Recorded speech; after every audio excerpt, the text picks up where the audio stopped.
Our organization started because we recognized the potential creatives have to make a big difference in people's lives.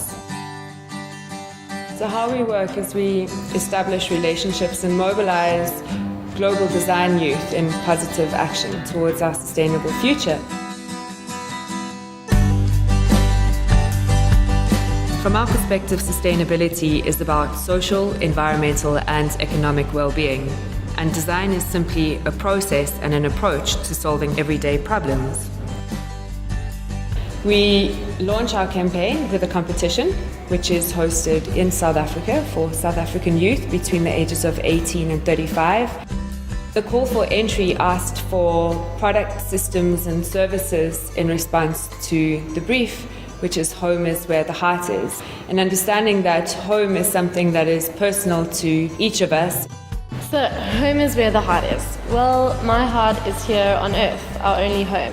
And at the rate we're going, we need 2.5 of these homes to sustain ourselves.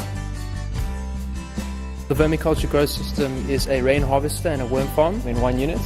This is my paperless slip system. I created an eco-friendly, sustainable alternative design for RDP housing in the township and created a prototype which I've been living in for a year and a half now. From the competition brief, we select 20 fresh talents, which are our competition finalists, and they are matched up to mentors, both local and international mentors, to help develop their prototypes and concepts, which are featured in the Sustainable Design Showcase, our traveling exhibition, our storyteller that has gathered information and inspiration for sustainable design from around the world.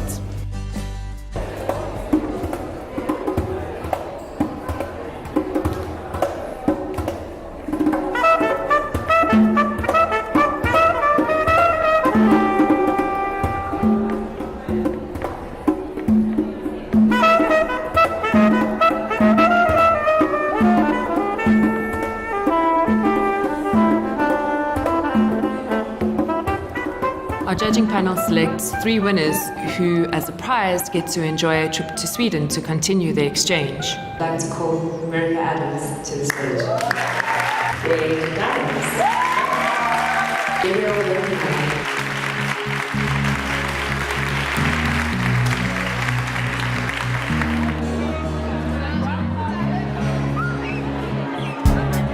These fresh talents are also then matched up with a team of sustainable design ambassadors from Sweden.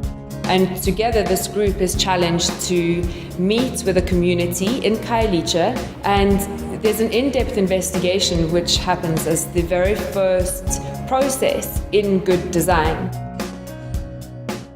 Some of the things that we talked about was the leakage issue in her house. Then we talked about learning space for her daughter, because for her that's the most important thing.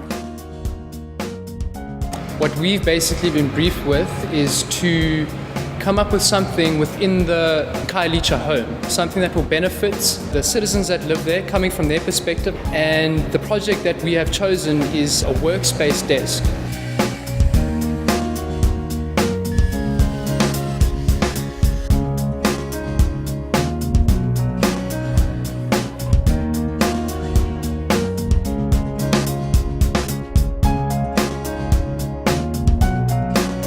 We've been given the exterior of the school to work with, which includes the recreation areas where the kids sit at break time, where they have classes sometimes outside, and also where they have PT and do outdoor activities and things like that.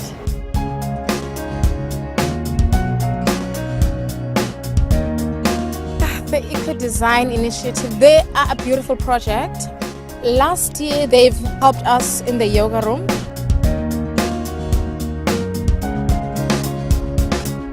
They brought all the cameras, all the diary of the days when we made the puppets with the kids. The kids were very excited. We worked very closely with our partners, the Earthchild Project, and developed a kit that contained a space mapping exercise. It had a photographic exercise, and the third component of this toolkit was a journaling exercise. So I'm really looking forward to what they're making for this year, because when I asked them, like, guys, what are you making? Then they said it's a secret, so I don't really know.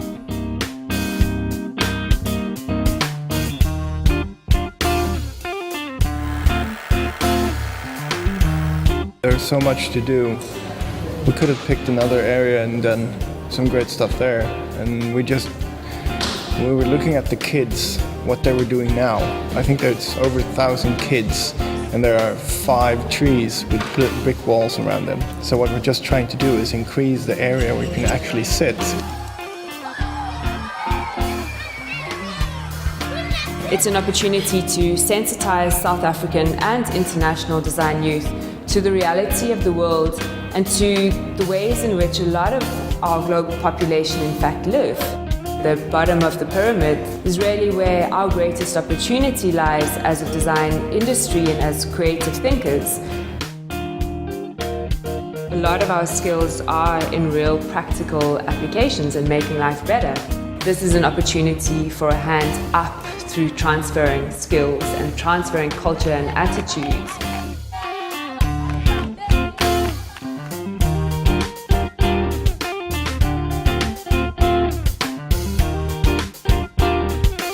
It's really about us collaborating and working together, knowing that we are a global community and that our resources are shared.